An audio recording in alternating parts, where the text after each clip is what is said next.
Okay, we're going to start by taking off this side cap.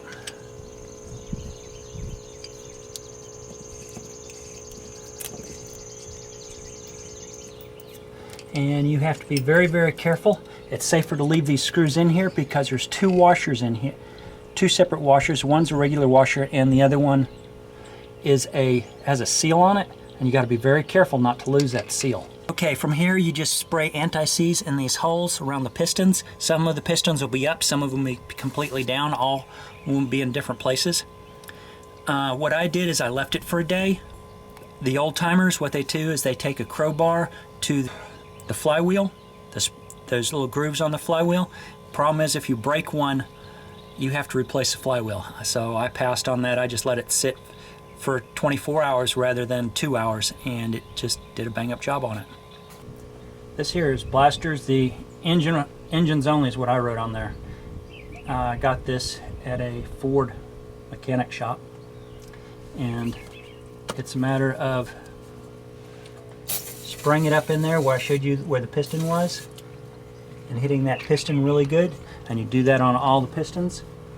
I let it sit for 24 hours, put it back together. After I did this, you can be sure that I took marble mystery oil. If you own a machine like this, you may as well buy it by the gallon, and I put it in the diesel tank.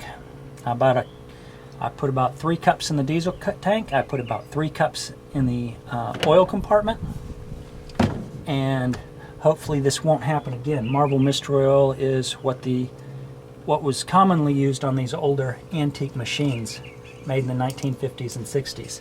Like I said, this is a 2-stroke diesel. Tighten it up just a little bit, not too tight, because like I say, there's 2 washers on here and one of them's a seal washer. You do not want to bend any of this stuff. Being over 80 years old, they are very, very hard to buy new. What you hear in the background is battery chargers, because like I said, I drained all the antifreeze out of this thing, let it sit for 6 months, and in the process the batteries drained down a little bit, so I'm charging them back up as we go. Well, may as well see how good the batteries are, see if it'll turn over better.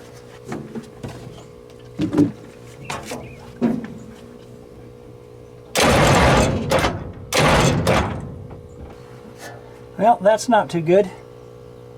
I think I'll take these things apart and spray them again.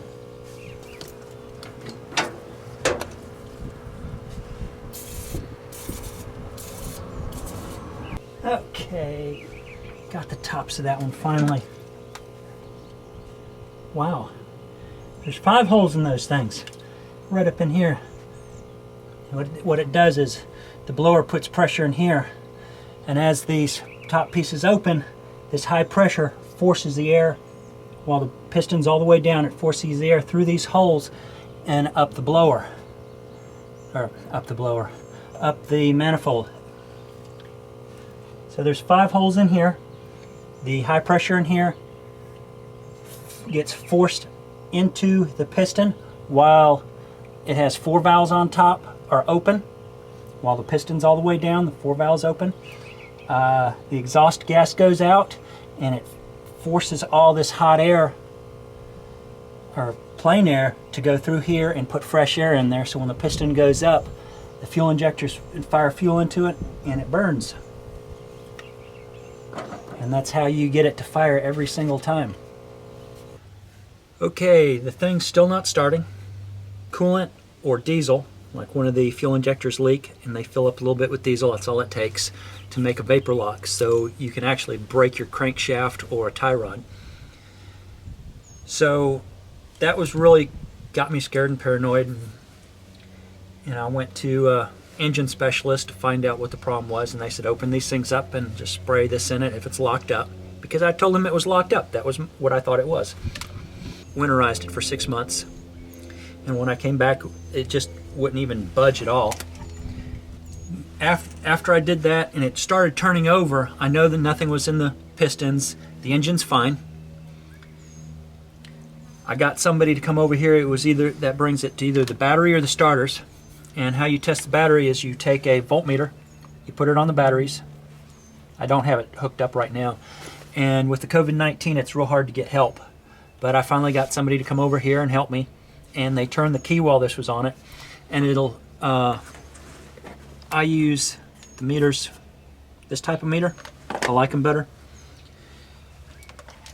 What'll happen is if you have a bad cell in a battery, and it'll show 12 volts until you run current through it. So as soon as you turn the key and start the starter, it goes down to either 10, 8. In this case, it went all the way down to 6 volts. So apparently, over the winter time, my battery was just fine.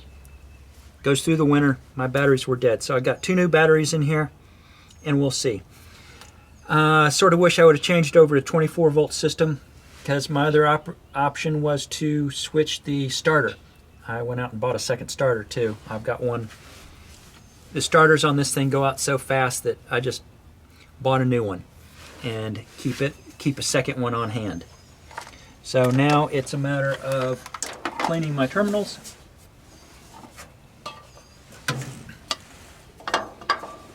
Contact cleaner. Battery terminal protector. Do it the hard way. And you don't have to worry about messing up the positive and the negative side because they're 2 different sizes. It won't let you mess it up. Don't have to worry about color coding. Only one size will fit on it. And this wire brush I have, they make a special one just for this job. The one I'm using now is made for pipes and putting copper pipes together. So if you go into plumbing, you can find something like that. It's not as good as what you will get at the store that's made for battery terminal cleaning. But it does work, and it does get me by, and I can use the old ones of these for this because that's about all they're good for. So clean them up.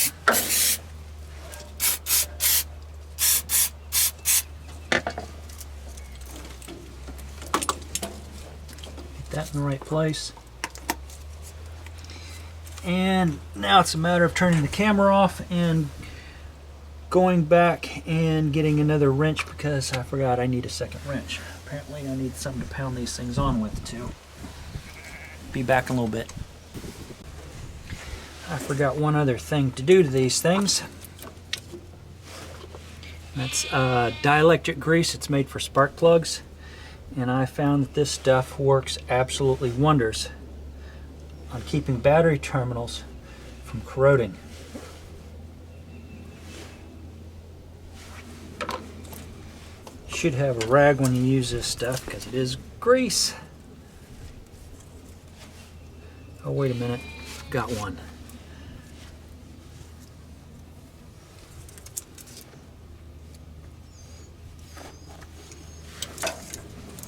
And one more for this.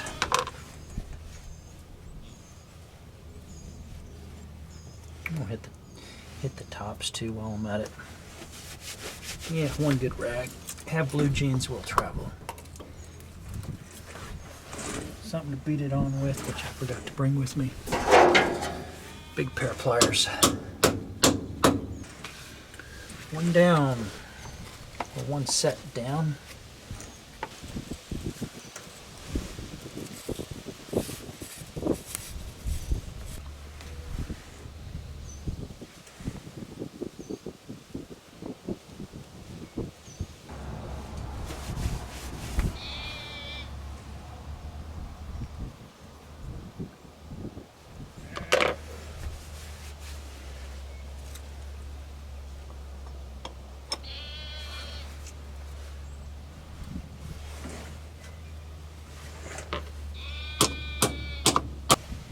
Close that thing off, make sure I'm not the connection. Okay. There's all that. Since all that's closed up, battery terminal protector, use it next.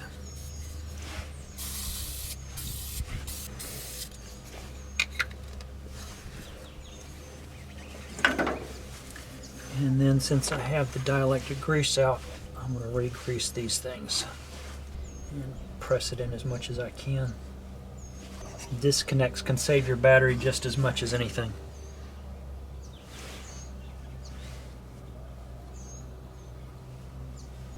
Problem with the disconnects is they do wear out.